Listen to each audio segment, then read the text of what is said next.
Saya bukan mewakili saya sendiri, Dr. Resmond tidak mewakili Dr. Resmond sendiri, Dr. Resmond juga tidak. Kami mewakili seluruh rakyat Indonesia yang menginginkan perubahan atas negeri ini. Penjelasan Roy Suryo dan kawan-kawan terancam hukuman lebih berat.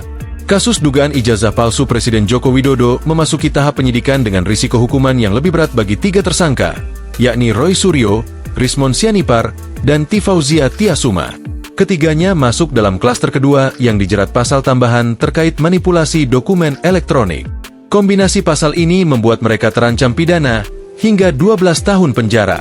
Polda Metro Jaya memeriksa ketiganya pada Kamis, 13 November 2025, di gedung Ditreskrimum. Rismond Sianipar tiba lebih dulu, disusul Roy Suryo dan Tifauzia Tiasuma. Setelah sempat berbincang di area kantin Mapolda Metro Jaya, mereka menuju ruang pemeriksaan bersama tim kuasa hukum. Beberapa simpatisan turut mengiringi dan menyanyikan lagu Maju Tak Gentar sebagai bentuk dukungan moral. Roy Suryo menyatakan bahwa kehadiran mereka bukan semata mewakili kepentingan pribadi. Saya bukan mewakili saya sendiri, Dr. Resmond tidak mewakili Dr. Resmond sendiri, Dr. Resmond juga tidak. Kami mewakili seluruh rakyat Indonesia yang menginginkan perubahan atas negeri ini.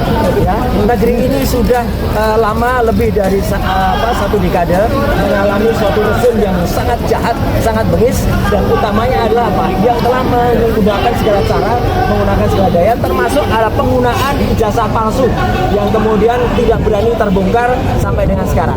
Ujar Rai.